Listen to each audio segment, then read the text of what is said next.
बोला ये भारतीय जनता पार्टी पर, क्योंकि मुख्यमंत्री योगी आदित्यनाथ जब दिल्ली में आए तो संगम की सफाई को लेकर उन्होंने बात की। ऐसे में यमुना के गंदे पानी का उन्होंने मुद्दा उठाया, लेकिन अब जो है आम आदमी पार्टी उल्टा इस पर भारतीय जनता पार्टी को घेर रही है। पीछे लोगों की क्या कुछ बातें हैं, क्या आवाज है, जरा वो भी सुनाइएगा, उनसे भी जरा बात कीजिएगा।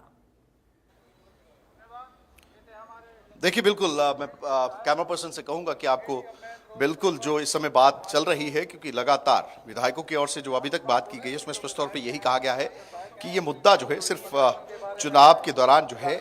बरगलाने का, जनता को बरगलाने के लिए जो है वो उठाया गया है। ऐसे में आप देख सकते हैं कि तमाम जो नेता है वो यहाँ पर बैठे हुए हैं, विधायक यहाँ पर बैठे हुए हैं, मंत्री यहाँ पर बैठे हुए हैं सरकार के, और उनकी ओर से सीधे सीधे सवाल जो हैं वो आम आदमी पार्टी से पूछे जा रहे हैं। सवाल ये भी किया जा रहा है कि नदियों को हरियाणा पूजता है, यमुना हो, गंगा हो, तमाम नदियों को जो है वो पूजा जाता है। ऐसे में इस तरीके के कृत्य करने का आरोप जो आपने लगाया है वो किन आधारों पर लगाया गया है। इसी के साथ साथ अगर बात करें तो कई चीजों को लेकर जो है वो यहाँ पर स्पष्ट तौर पर जो है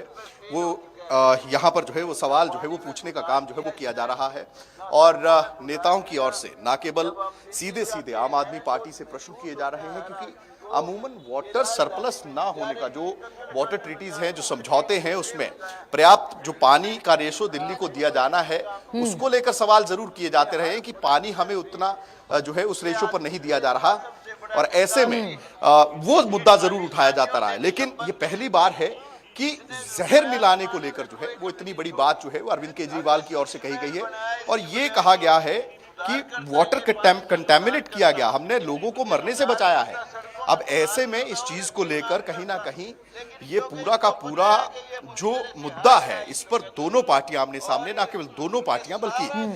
दोनों प्रदेश जो है वो आमने सामने हो चुके हैं। और अब विधायक जो है भारतीय जनता पार्टी के, जो मंत्री है हरियाणा सरकार में, उनकी ओर से सीधे सवाल जो है वो आम आदमी पार्टी से ये किए जा रहे हैं कि आखिर आपके पास वो क्या तथ्य हैं, या आपने ये जो बात, ये आरोप लगाए हैं, इनको लेकर जो है वो आपको वो सबूत, वो तथ्य जो है वो सामने जनता के लाने होंगे। और इसको लेकर जो है वो अब कहीं ना कहीं सीधे सीधे प्रदर्शन जो है वो भारतीय जनता पार्टी के नेताओं की ओर से, मंत्रियों की ओर से जो है वो यहाँ पर जो है बेला विस्टा चौक पर जो है वो किया जा रहा है। लगातार जो है वो सवाल जो है वो आम आदमी पार्टी से जो है वो किए जा रहे हैं। जी बिल्कुल बिल्कुल विपिन, अगर देखा जाए तो तमाम बड़े चेहरे यहाँ पर नजर आ रहे हैं, तमाम दिग्गज जो है वो यहाँ पर नजर आ रहे हैं, और ऐसे में जाहिर सी बात है हरियाणा पर इतना बड़ा आरोप आम आदमी पार्टी जब लगाएगी चुनाव के बीच में सिर्फ और सिर्फ अपनी रणनीति को पुख्ता करने के लिए, और यहाँ पर जनता के बीच में ये जो वादे उन्होंने किए थे जिनको वो पूरा नहीं कर पाए हैं, इसको लेकर वो पहले ही कह चुके हैं कि मुझे माफ कीजिएगा, मैं जो वादे पिछली बार मैंने किए थे उन वादों को मैं पूरा नहीं कर पाया हूँ। यमुना का पानी जो कि छठ पूजा पर सबसे ज्यादा चर्चा में आता है, और ऐसे में उस वक्त सफाई उसमें नहीं होती है। पीने के पानी को लेकर हमेशा ही दिल्ली में खासी नाराजगी जो है वो जनता के बीच में रही है। ऐसे में ये जो तमाम काम पूरे करने थे आम आदमी पार्टी को, वो पूरे नहीं किए गए। इसके लिए अरविंद केजरीवाल ने कल ही माफी मांगी है दिल्ली की जनता से, और इस दौरान भी उन्होंने कहा था कि पहले कोरोना काल चला, उसके बाद फिर मैं जेल में चला गया था और मेरे को भारतीय जनता पार्टी ने फंसा दिया था, इसलिए मैं आपके लिए काम नहीं कर पाया, कुछ वादे पूरे नहीं कर पाया, लेकिन कोशिश रहेगी कि इस बार वो वादे जरूर पूरा कर लूंगा मैं। जहां पर वो पूर्वांचली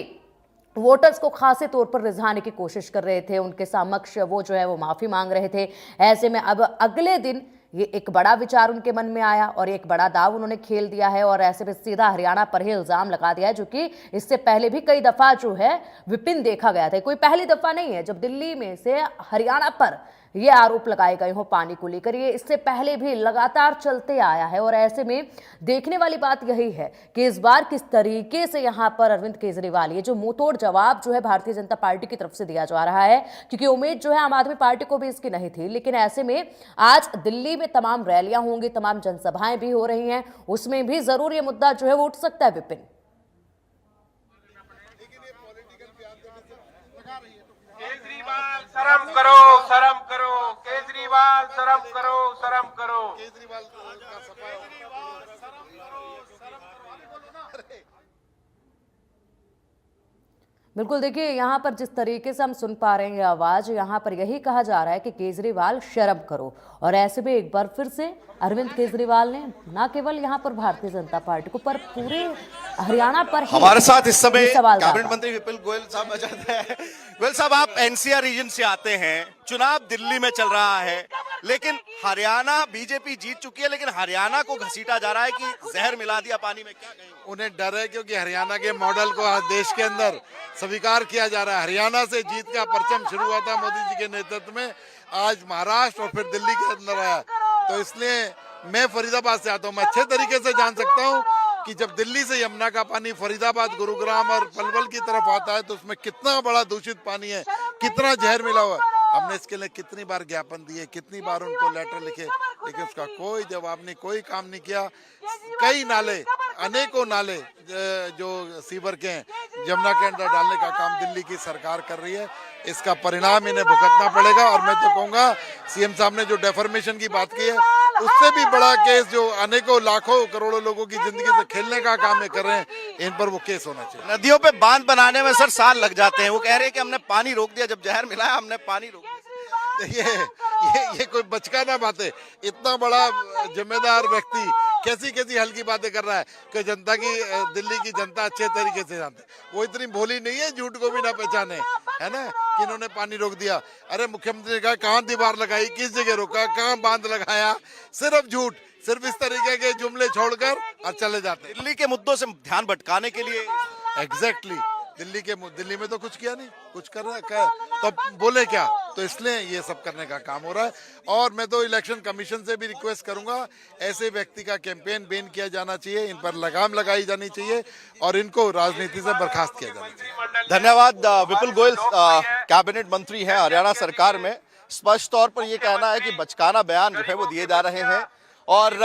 कहीं ना कहीं दिल्ली के जो मुद्दे हैं उनसे ध्यान भटकाने के लिए, लोगों को बरगलाने के लिए जो है वो ये प्रदूषित पानी या फिर पानी में जहर मिलाने की अनर्गल बातें जो है वो दिल्ली के आम आदमी पार्टी के नेता करते नजर आ रहे हैं। और इसको लेकर अब लीगल कार्रवाई की बात जो सीएम नायब सैनी की ओर से की गई है उसकी ओर आगे बढ़ती हुई हरियाणा सरकार जो है वो आगे कदम उठाएगी। देश में एक नदियों का जाल बिछा दिल्ली में जो सबसे बड़ा मुद्दा छाया हुआ है वो सिर्फ यमुना के पानी को लेकर ही, क्योंकि पूर्वांचली वोटर्स का सबसे खासा ध्यान जो है वो यमुना के पानी पर है। ऐसे में यमुना की साफ सफाई को लेकर एक बड़ा मुद्दा है। और ऐसे में 2020 की अगर हम बात करते हैं तो अरविंद केजरीवाल ने कहा था कि अगर मैं अपने सत्ता में रहते हुए यमुना के पानी को साफ नहीं करवा पाया तो उसके बाद मैं कभी भी वोट मांगने के लिए जनता के बीच में नहीं जा पाऊंगा। तो जनता के बीच में मैं नहीं जाऊंगा, ये याद दिलवाया है मुख्यमंत्री नायब सिंह सैनी ने भी कि देखिए आपने 2020 में ये वादा किया था, आप वो काम तो नहीं करवा पाए, उल्टा अब आप जो है ये अलग तरह की राजनीति कर रहे हैं और इसका सीधा दोष जो है वो हरियाणा पर आप दाग रहे हैं। अगर प्रदूषण को कंट्रोल नहीं कर पाती है आम आदमी पार्टी तो उसके लिए हरियाणा जिम्मेदार हो जाता है, यमुना को साफ नहीं कर पाई आम आदमी पार्टी तो उसके लिए हरियाणा जिम्मेदार हो गई है। क्या लगता है विपिन, क्या लोग जो है वो इस बात को मानेंगे, दिल्ली की जनता क्या इस बात को मानेंगे कि क्या वाकई में हरियाणा का दोष है इन सबके पीछे? क्योंकि उनकी खुद की अपनी आइडियोलॉजी तो है नहीं, कभी भी ये हरियाणा। देखिए, मुख्यमंत्री की ओर से कल जब मीडिया से बात की गई उनकी ओर से स्पष्ट तौर ये कहा गया कि सोनीपत से दिल्ली के लिए पानी जो है वो देने का काम किया जाता है। और दिल्ली में जब पानी एंटर होता है तो वहां पर दोनों राज्यों के जल बोर्ड जो है वो उस पानी की मॉनिटरिंग भी करते हैं, उसका गुणवत्ता को भी चेक किया जाता है। रही बात तमाम प्रवासियों की, वोटर्स की, जो आपने मुद्दा उठाया है, तो लाजमी सी बात है छठ का जो त्योहार है वो हरियाणा में भी उसी डेंसिटी पर, उसी अगर बात करें उसी उत्साह के साथ जो है वो लोग मनाते हैं। और यमुना में ना केवल, जिस तरीके से मैंने पहले भी अपनी बात में कहा था कि यमुना के पानी में लोग जो हैं वो चाहे मकर संक्रांति हो, चाहे कोई बड़ा स्नान हो, ग्रहण हो, यमुना के पानी में लोग पवित्रता के चलते जो है वो डुबकी लगाते हैं। अब ऐसे में सीएम की ओर से भी एक बड़ा सवाल ये खड़ा किया गया है कि आखिर जिस नदी को हम पूजते हैं उसको जहरीला करने का हम पर आरोप लगाया जा रहा है, तो एटलीस्ट वो तथ्य, वो सबूत तो दीजिए। इसी के साथ साथ कहीं ना कहीं तमाम विधायकों और मंत्रियों का भी यही कहना है कि दिल्ली में जिस तरीके के मॉडल को बनाने की बात की जा रही थी, आज देश में हरियाणा के मॉडल की चर्चा हो रही है और इसी से दिल्ली जो है वो कहीं ना कहीं आम आदमी पार्टी दिल्ली चुनाव में जो है वो बौखलाई हुई है, घबराई हुई है। और ऐसे में तमाम उन मुद्दों पर जिन पर काम नहीं किया गया उनसे ध्यान भटकाने के लिए जो है वो इस तरीके की बयानबाजी कर इस तरीके का मुद्दा जो है वो क्रिएट किया गया, ताकि पूरा का पूरा लोगों को जो है पूरा का पूरा ध्यान जो है इस मुद्दे पर लाया जा सके। क्योंकि यमुना के पानी को लेकर पहले भी दिल्ली में आम आदमी पार्टी की ओर से जो है वो चुनाव में कई वायदे किए गए थे, कई बार ये बात कही गई थी कि यमुना के पानी को हम साफ करेंगे, यमुना के पानी को हम शुद्ध करेंगे। अब ऐसे में इस मुद्दे पर, क्योंकि यमुना के पानी का मुद्दा दिल्ली चुनावों पर इंपैक्ट रखता है, तो ऐसे में